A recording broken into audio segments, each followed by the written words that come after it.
Lakini hii misingi ya nguvu inabebwa na nini? But what is carrying the foundations of ground yake ni shukurani. its ground is thanksgiving. Lazima ubebe shukurani. You must carry thanksgiving. Ukishaanza kushukuru, After you begin to give sifa inaanza kuzaliwa. praise will be produced. Bwana anaketi katikati yake. And the Lord will sit at the midst of it.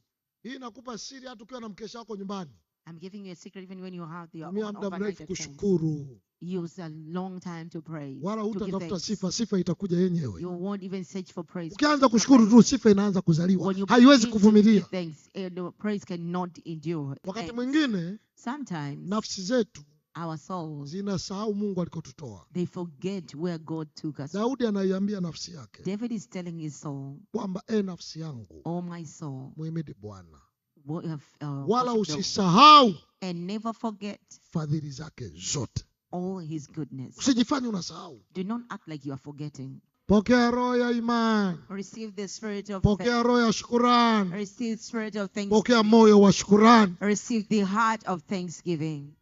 Kabla hujaomba, before you pray, ukiwa unashukuru tu, while you give thanks, anasema mjibuni huyo.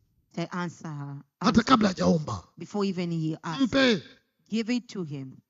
Unajua unaposhukuru, when you give thanks, na sifa zinapopaa mbinguni, misingi ya nguvu the foundations of inaguswa. power are touched.